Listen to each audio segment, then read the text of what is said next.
Ok.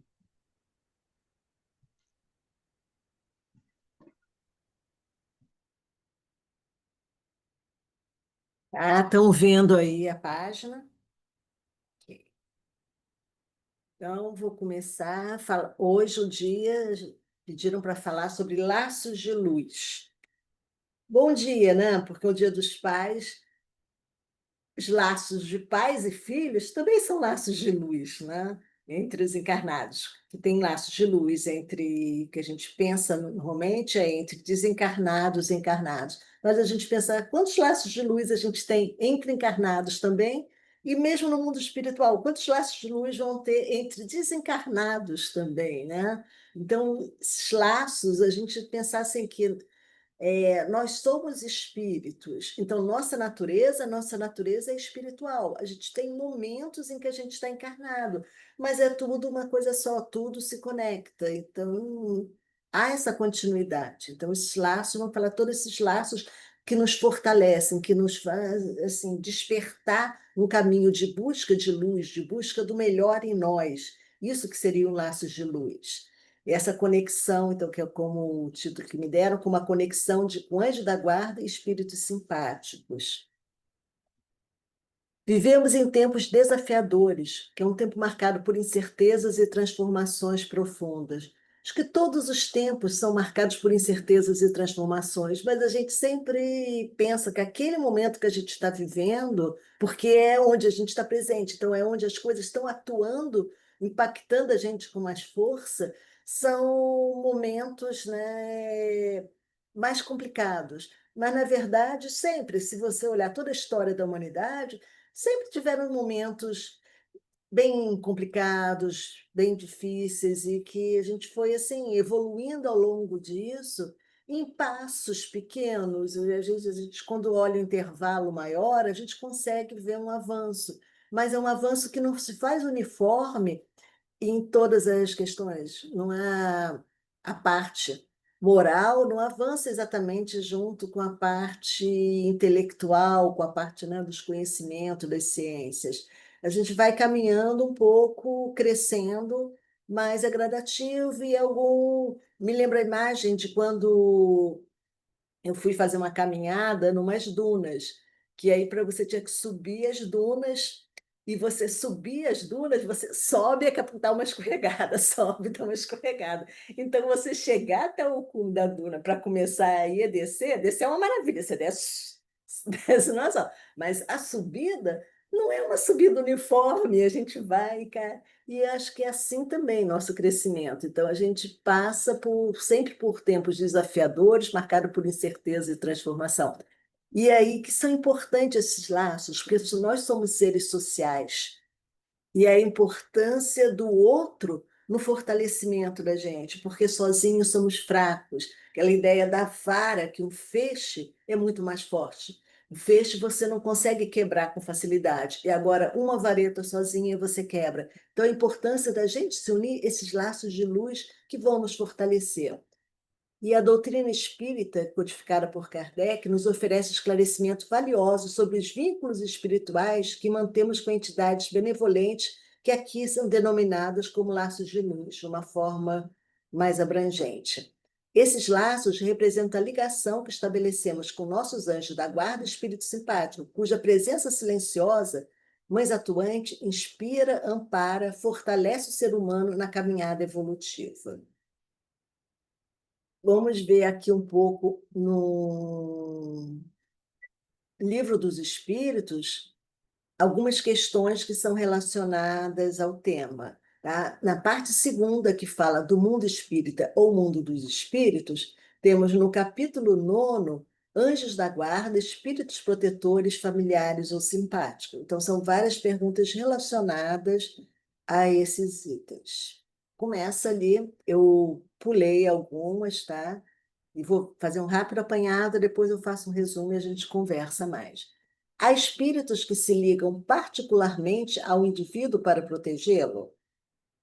Há o irmão espiritual, o que chamais o bom espírito ou bom gênio, que se deve entender por anjo da guarda ou anjo guardião. O espírito protetor pertencente a uma ordem elevada.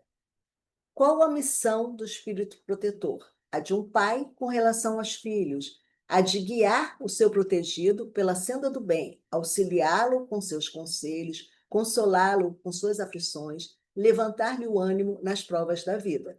Então, aqui, na primeira pergunta, ele fala um bom espírito, bom gênio, irmão espiritual, mas depois ele já fala em anjo da guarda, espírito protetor, e também todos são esses espíritos são sinônimos, são outras formas de você estar falando daquele protetor que está sempre presente, aquele que nos é designado, que pertence a uma ordem elevada, pensar nisso, elevada em relação a gente, em relação a cada um. Cada espírito tem, e assim, quando a gente vai evoluindo, a gente vai os espíritos que assumem essa função de anjo guardião e todo vão sendo também espíritos mais elevados, coisa. No mundo de provas e expiações, um espírito que assume a função do anjo da guarda não quer dizer que seja um espírito já puro, tá? A gente tem que pensar nisso, que elevado em relação à posição de cada um daqueles a quem ele vai ficar responsável por essa proteção. O espírito protetor se dedica ao indivíduo desde o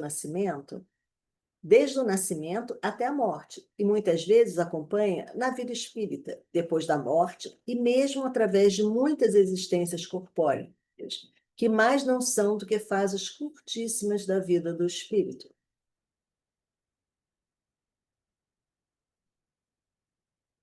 É voluntária ou obrigatória a missão do espírito protetor? O espírito fica obrigado a vos assistir, uma vez que aceitou esse encargo. Cabe-lhe, porém, o direito de escolher seres que lhe sejam simpáticos. Para alguns é um prazer, para outros, missão ou dever.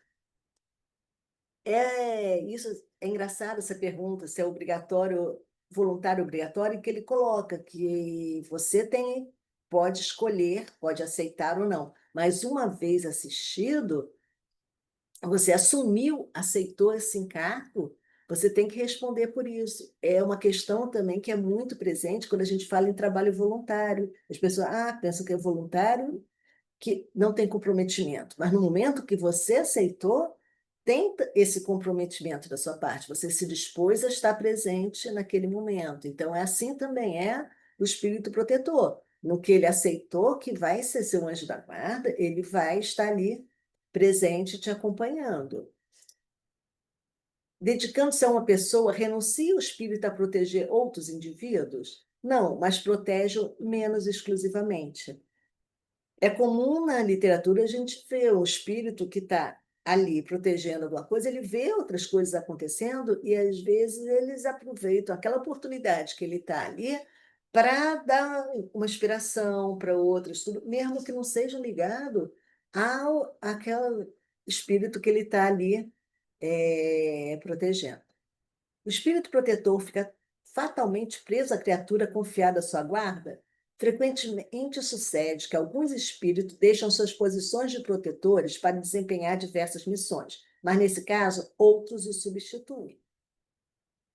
Poderá dar-se que o espírito protetor abandone o seu protegido por se lhe mostrar este rebelde aos conselhos? Afasta-se quando vê que seus conselhos são inúteis e que mais forte é, no seu protegido, a decisão de submeter-se à influência dos espíritos inferiores, mas não o abandona completamente e sempre se faz ouvir. É então o homem quem tapa os ouvidos. O protetor volta desde que esse o chame. Um espírito um obsessor, alguma coisa assim, ele vai forçar uma barra e quando de abertura, de coisa, para tentar ser ouvido. Agora, já um espírito protetor, um espírito mais evoluído, um espírito que queira o seu bem e tudo, ele vai respeitar, em primeiro lugar, o quê? O seu livre-arbítrio. Então, ele está ali presente. Mas se você escolhe não lhe dar atenção, ele respeita, não é? Como assim, é muito importante, às vezes assim, a gente falou isso, é a função, que é como se fosse de um pai, o espírito protetor, como assim, em alguns momentos que os pais têm que deixar que os filhos sigam os caminhos e encontrem a sua própria voz, encontram que você não pode ficar ali mantendo numa redoma de vidro, tentando definir tudo. As escolhas, o pai às vezes tem que calar, tem que. E é essa parte que o crescimento de cada espírito, como o crescimento de cada filho, é algo individual. E então, se o espírito que está sendo ali protegido, nesse momento, está querendo ouvir outras vozes, traçar outros caminhos, o protetor está ali. No momento que ele pede ajuda, que ele está disposto, o espírito protetor aparece ali e volta ao seu trabalho. Ele não se abandona, mas ele se silencia.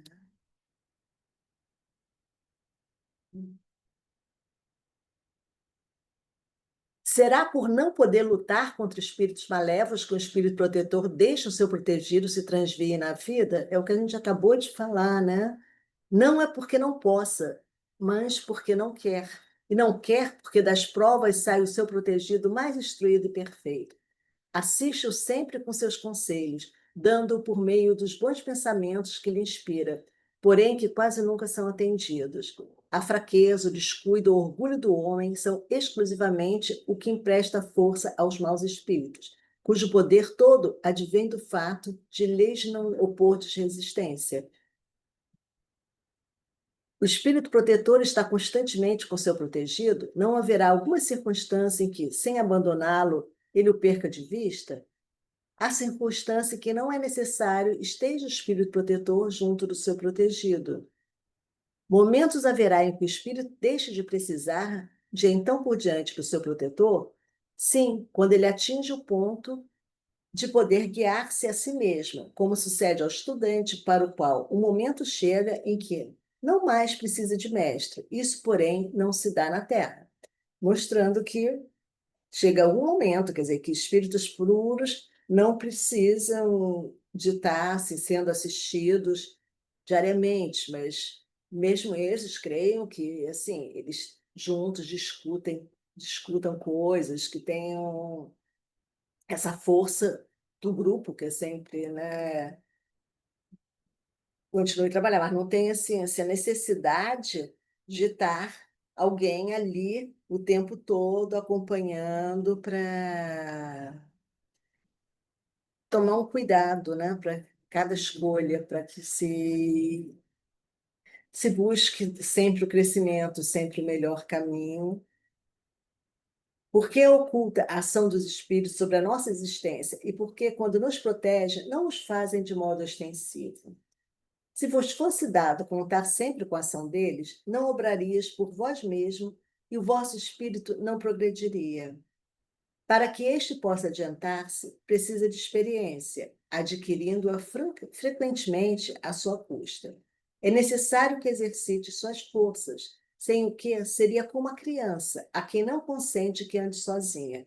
A ação dos espíritos que vos querem bem é sempre regulada de maneira que não vos tolha o livre-arbítrio. Porquanto, se tivesses responsabilidade, não avançarias na senda que vos há de conduzir a Deus.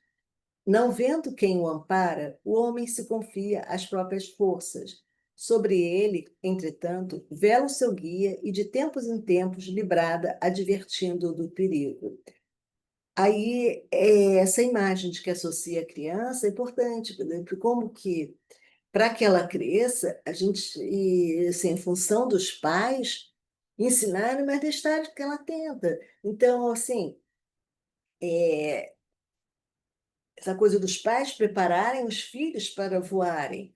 Se um pai nunca deixa o filho testar determinada coisa, o filho nunca vai aprender. Então, se o pai acha que arruma, por exemplo, a cama melhor, nunca deixa o filho arrumar, vai lá e arruma, o filho acha que não precisa, nunca vai saber, porque como que ele vai treinar? É com treino que ele vai ficar hábil e que arrumar a cama vai passar a ser uma tarefa que ele vai poder executar e vai fazer bem, vai melhorando. Mas se não deixam que ele coloque, ele não vai aprender. Então, eu digo assim, esse aprendizado exige, às vezes, que você se afaste, deixa o outro experimentar, deixa o outro errar, deixa o outro seguir o caminho, deixa o outro fazer as escolhas, deixa o outro perceber. Então, esse crescimento é importante, que é um crescimento individual. Ninguém pode evoluir para o outro. A- E aí a função do espírito protetor não seria de fazer pelo outro, seria de dar uma orientação, mas deixar que o outro faça, porque sem ação, sem a sua própria ação, você não cresce.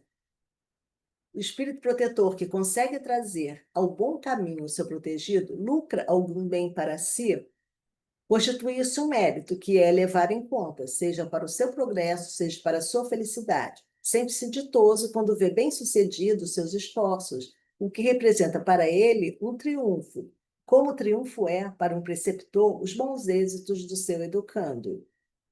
É responsável pelo mau resultado dos seus esforços? Não, pois que fez o que de si dependia. A gente fica feliz quando a gente vê um sucesso daqueles a que a gente em algum momento ajudou, seja assim como pais, como professores, né? Quando você vê um aluno seu se interessar por um assunto e você vê que você conseguiu promover um estímulo que o faça crescer, que o faça estar, a gente fica feliz. Então, claro que o espírito protetor também vai ficar feliz. E só que ele, por ser de um grau mais adiantado, tudo, de repente, a gente quer atribuir o mesmo sentimento que a gente tenha. De repente, a gente, às vezes, que sente uma determinada frustração quando a gente não consegue que o aluno aprenda, ou que o filho siga aquilo é, que a gente acha que é o melhor, a gente cita isso, um espírito mais elevado, dependendo do seu grau de elevação, vai entender que só cabe a gente fazer a nossa parte, que a parte do outro é ele que tem que fazer. Perceber isso, que a gente não controla o outro. Essa ilusão de controle que a gente tem que, e às vezes não faz sofrer. Então, quando Kardec faz essas perguntas, você muito esse lado humano da gente que tem essa ideia do controle. A gente quer o controle de tudo e controle do outro. E a gente percebe isso, não, que o outro a gente não controla, a gente só controla a gente mesmo. E a gente mesmo é difícil. A gente, tanto que a gente prefere ficar falando de controlar o outro, lidar com frustrações, do que lidar, às vezes, com as nossas próprias questões, né? Então é importante a gente saber isso, que a gente só pode fazer a nossa parte. A parte do outro é o outro que tem que fazer. Sofre o espírito protetor quando vê que seu protegido segue mau caminho, não obstante os avisos que dele recebe? Não há aí uma causa de conturbação da sua felicidade?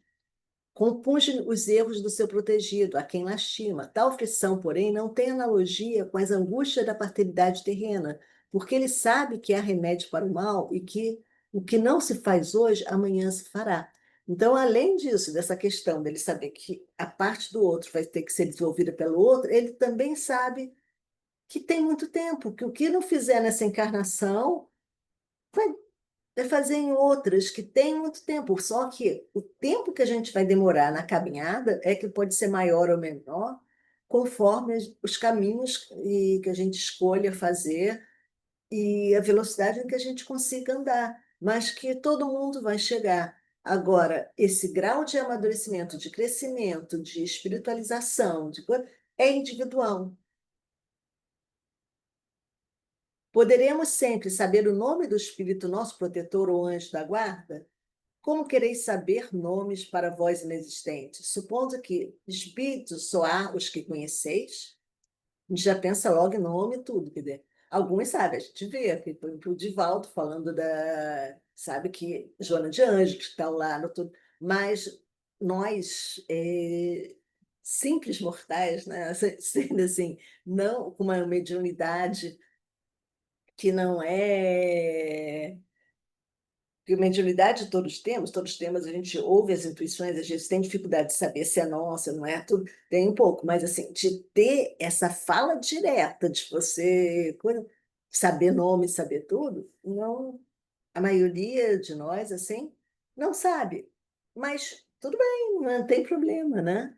Como então podemos invocar se não o conhecemos? Dai-lhe o nome que quiserdes, o de espírito superior que vos inspire simpatia ou veneração. O vosso protetor acudirá ao apelo que com esse nome lhe dirigirdes, visto que todos os bons espíritos são irmãos e se assistem mutuamente.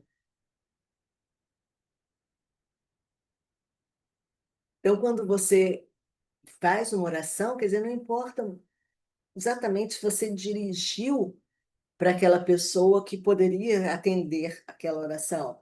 Se você está fazendo uma oração de coração, tudo, e acha que você tem mérito para ser recebido, quem tem a condição de coisa vai ouvir a coisa. Você não precisa de estar direcionando exatamente para aquele espírito que possa lhe ajudar.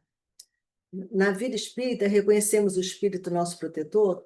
Dê certo, pois não é raro que o tenhas conhecido antes de encarnares.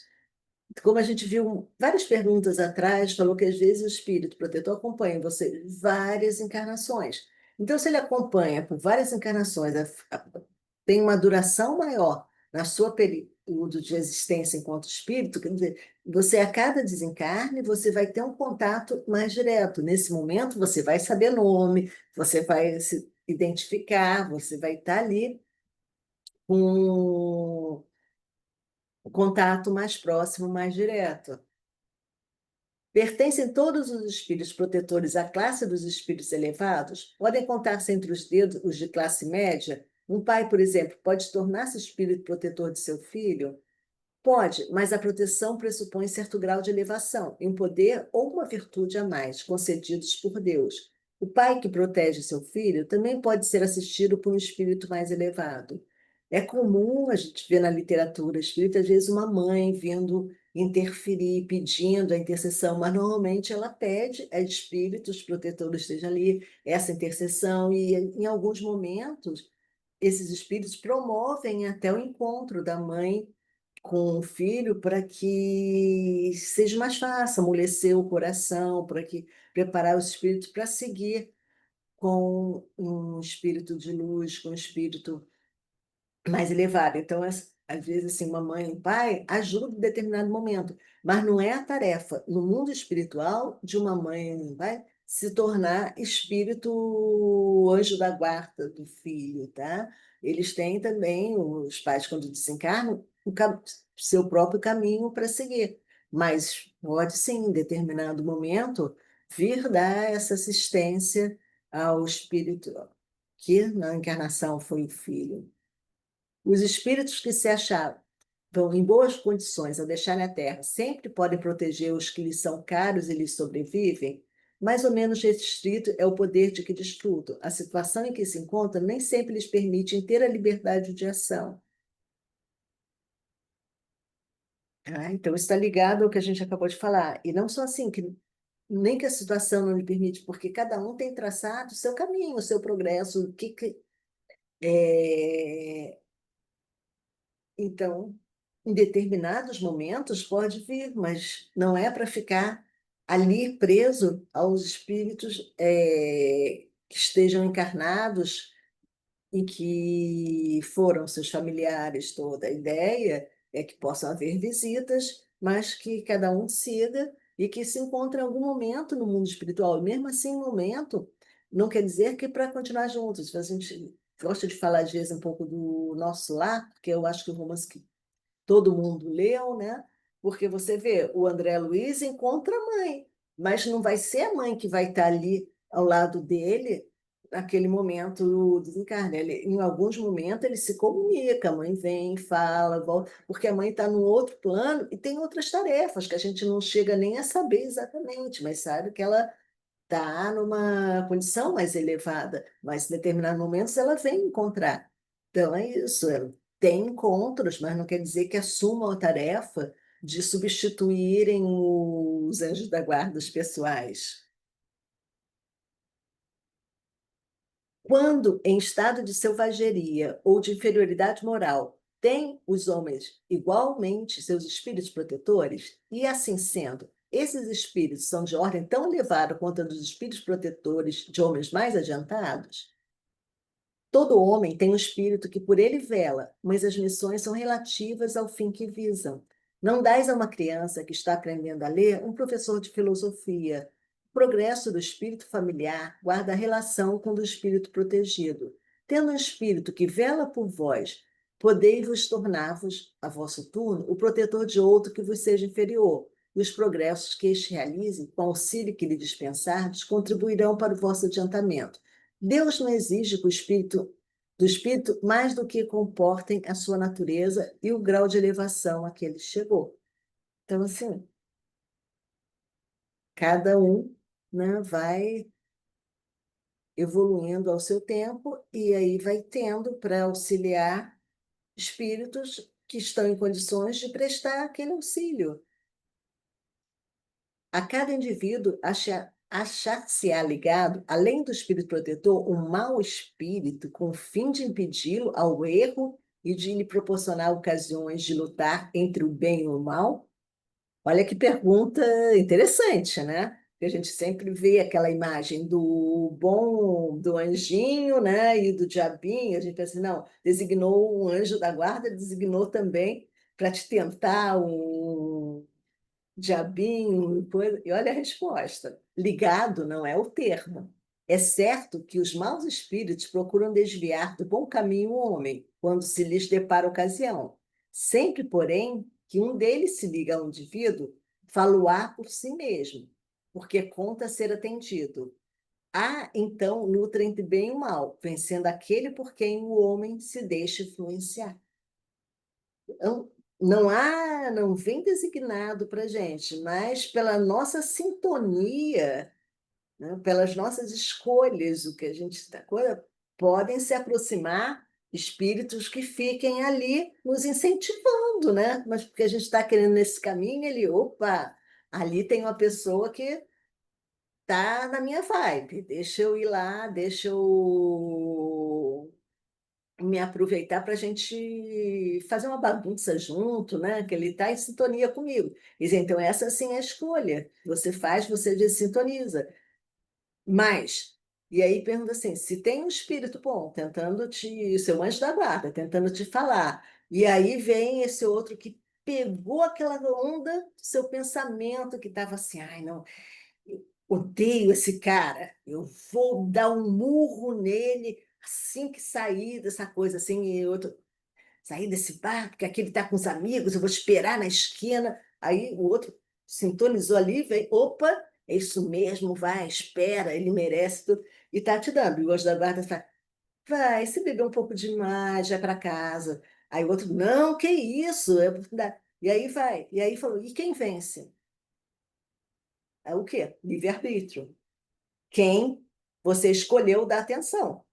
Se você aceitou essa questão é mesmo, eu bebi, é melhor eu ir, esquece, amanhã é outro dia. Agora, se você falou, não, eu vou, essa hora, tudo, precisou seu orgulho falar mais alto, essa coisa, e você ficou, você fez uma escolha, você sintonizou com esse, e ele tá ali te fortalecendo nisso, e aí, de repente, você vai fazer a besteira e você é é irresponsável por isso, né? Nossas escolhas, a gente tem um livre-arbítrio, mas somos responsáveis por aquilo que escolhemos.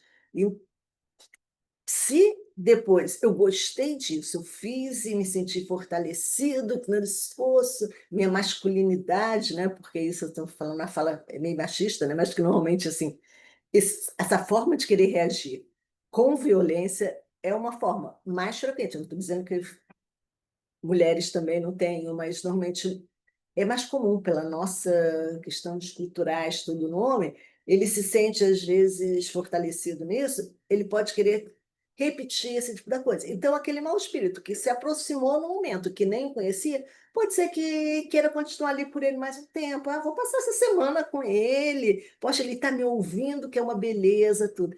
Então, assim, quanta gente sintoniza, você, esse mau espírito permanece, mas ele não está designado para ficar ao nosso lado.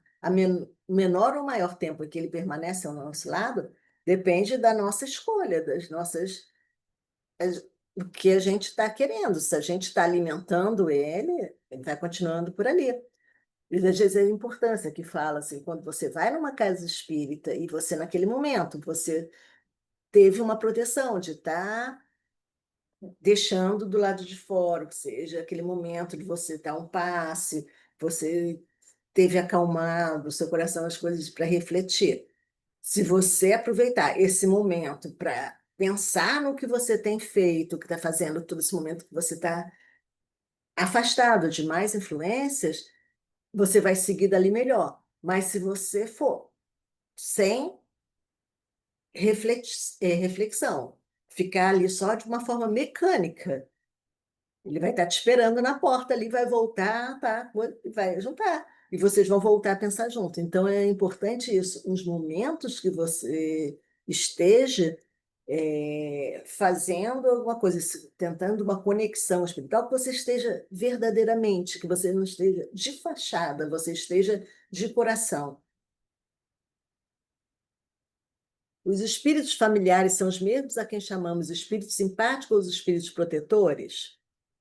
Há gradações na proteção e na simpatia. Dai-lhe os nomes que quiserdes. O espírito familiar é antes um amigo da casa. Aí a resposta dos espíritos, que volta e meia, a gente vê ao longo do livro dos espíritos, dai o nome que quiseres, né? Então, a gente tem necessidade de traduzir em palavras, porque a gente não capta tão bem assim só pensamentos, emoções todas. A gente precisa traduzir isso em termos que a gente entenda. Então, a gente quer dar nome, e a gente precisa disso para criar uma familiaridade, criar uma imagem, né? Por isso que se faz um Deus tradicional, que coisa que a gente vê na igreja, de barbas, de coisa, Deus dá uma figura humana, né? Não é Deus fazendo a gente a imagem e semelhança dele, é a gente fazendo ele a imagem e semelhança da gente. E aí o Kardec, mesmo o espírito dizendo, dá-lhe o nome que quiser, não é importante se você vai chamar que é espírito simpático ou protetor, se vai dizer que é a mesma coisa ou não, se vai ter uma nuance, mas aí o Kardec faz uma divisão, faz uma explicação e divide. Das explicações acima e das observações feitas sobre a natureza dos espíritos que se aperfeiçoam ao homem, pode-se deduzir o seguinte: espírito protetor, anjo da guarda ou bom gênio, é o que tem por missão acompanhar o homem na vida e ajudá-lo a progredir. É sempre de natureza superior com relação ao protegido. Os espíritos familiares se ligam a certas pessoas por laços mais ou menos duráveis com o fim de lhes serem úteis dentro dos limites do poder, que quase sempre muito restrito, de que dispõem. São bons, porém muitas vezes pouco adiantados e mesmo um tanto levianos. Ocupam-se de boa mente com as particularidades da vida íntima e só atuam por ordem ou permissão dos espíritos protetores. Espíritos simpáticos são os que se sentem atraídos para o nosso lado, por afeições particulares e ainda por uma certa semelhança de gostos e de sentimentos, tanto para o bem como para o mal. De ordinário, a duração de suas relações se acha subordinada às circunstâncias. O mau gênio é um espírito imperfeito ou perverso que se liga ao homem para desviá-lo do bem. Obra, porém, por impulso próprio e não por desempenho de missão. A tenacidade da sua ação está em relação direta com maior ou menor facilidade de acesso que encontre por parte do homem, que goza sempre da liberdade de lhe escutar a voz ou lhe de cerrar os ouvidos. Aqui é como Kardec tenta dar uma classificada. Então, assim, seguindo essa linha de classificação, vamos lá, refletir um pouco. Anjos da guarda. Anjos da guarda, são, segundo o Espiritismo, são os espíritos mais evoluídos, não necessariamente perfeitos, mas superiores em moral e sabedoria em relação a quem assiste. Seu auxílio, como se dá esse auxílio? Né? Através de intuição, pelo fortalecimento interior nas provações, pela inspiração de bons pensamentos, pelas advertências silenciosas diante das escolhas equivocadas. Contudo, o livre-arbítrio permanece soberano. O espírito protetor aconselha, mas não interfere diretamente. E espírito simpático? Já os espíritos simpáticos são entidades com as quais mantemos afinidades por experiências passadas ou interesses comuns.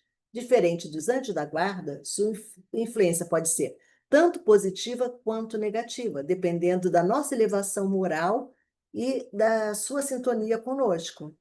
Tá? Então, o espírito simpático, que eles simpatizam com os nossos pensamentos, a nossa ideia, o que a gente está querendo fazer, né? Nossa expectativa, os planos que a gente está arquitetando, todos que eles são.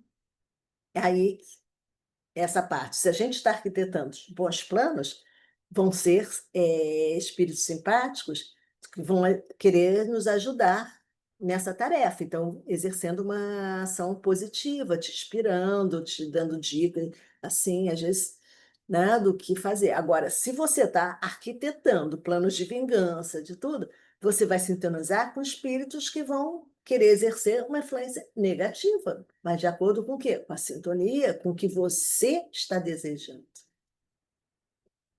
Na atualidade, marcada por crises emocionais, ansiedades e solidão, o fortalecimento de laços de luz é um caminho para o equilíbrio e o fortalecimento interior. A doutrina espírita destaca que essa conexão não é privilégio dos médiuns ou pessoas especiais. Qualquer um pode cultivar essa relação por meio de esforço moral e vontade sincera. A questão é isso, a sinceridade das nossas preces. Tá? Quando a gente pede, que a gente pensa com o coração.